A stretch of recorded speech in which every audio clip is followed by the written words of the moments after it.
Hi everybody, my name is Dee and this is my first video for my new YouTube channel, PhD, The Struggle is Real. I have been in my PhD program for about 3 years.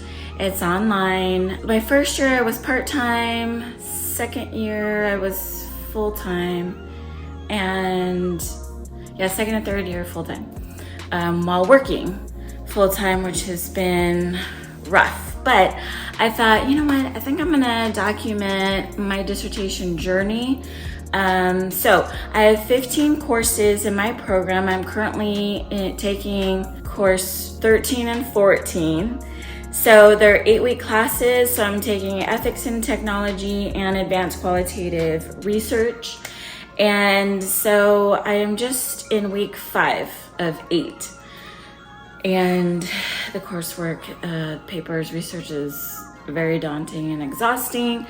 But my last class is going to overlap, which I start in about 2 weeks.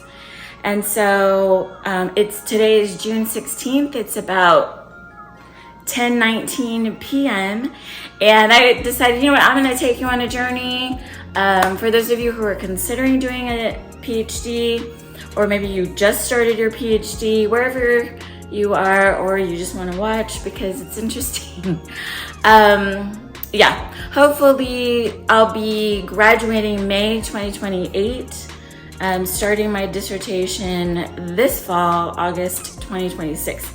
So hopefully this journey that I'm going to document will take you all the way to my graduation. So just to get started, and behind me is my stove and microwave. One of the things that I try to do is try a recipe at least every week.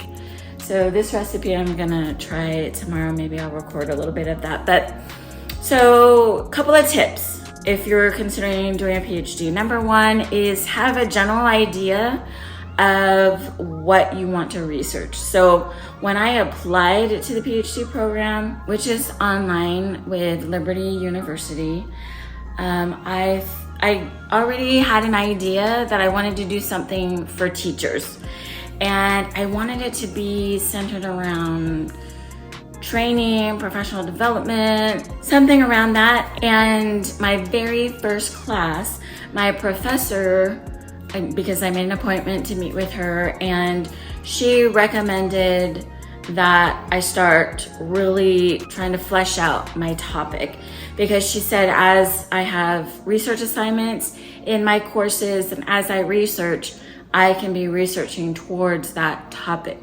So that is my first tip, is to have an idea of what your dissertation is. Some programs when you apply you have to tell them what you're going to research, but definitely try to figure that out. And the second is organizing your research. I've tried different strategies and methods for organizing my research. So an Excel spreadsheet, taking notes, having a binder, using 3x5 cards. I've used OneNote. Anyway, a plethora of ways to organize my research. And I'm still trying to figure out which is best, and I know I need to figure that out like as soon as possible. You're gonna see.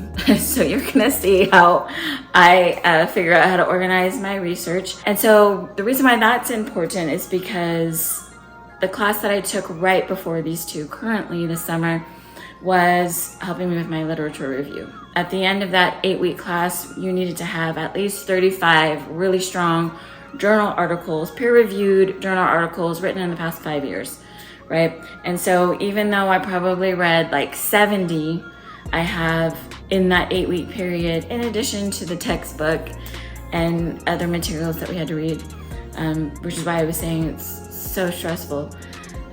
Figuring out how to organize that, once you figure out your themes, et cetera, et cetera. So that was really helpful. The advanced qualitative research class that I'm currently taking is helping me with chapter 3. That has been really helpful, but just spending hours and hours and hours and hours of writing. So what did my day look like today? Today, I teach summer school online, so I did that this morning, and then right after I was planning my lesson for tomorrow, and had breakfast. Sometimes I don't really have breakfast first thing when I wake up. It depends. Went right to studying and reading, and then had lunch, and then just wrote for 4 hours straight. Went on one of my papers, which I was researching about the use of virtual reality and the ethics behind this technology. And so that was really interesting, and it really made me reflect on how I used it this past academic year as I was working with students. And then I need to make sure that I have balance and make time for my husband. He's been really, really patient, because just the reading and writing is so intense.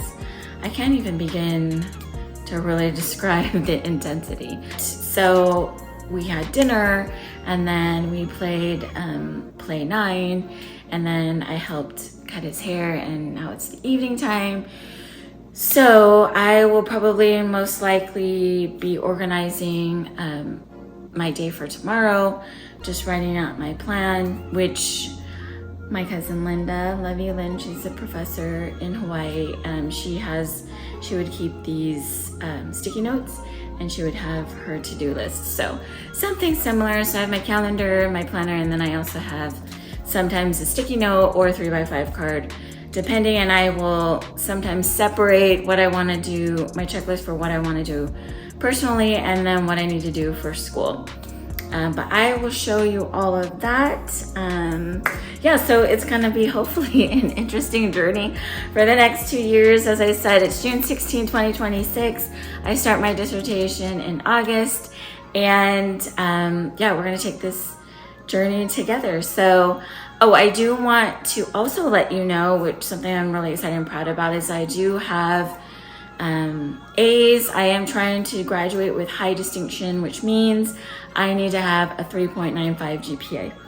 I did get an A- by 1 point, and that dropped my GPA to 3.93, which I freaked out about, but within 2 classes, I was able to bring it back up to 3.95. So that's another added layer of stress that I have, I guess, put on my own shoulders, because that is my goal.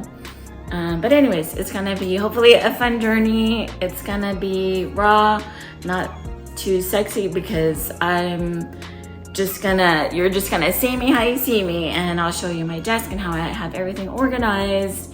And and throughout this, I will give you tips, things that I have learned. So come along with me on this journey, and until next time, we'll see you then.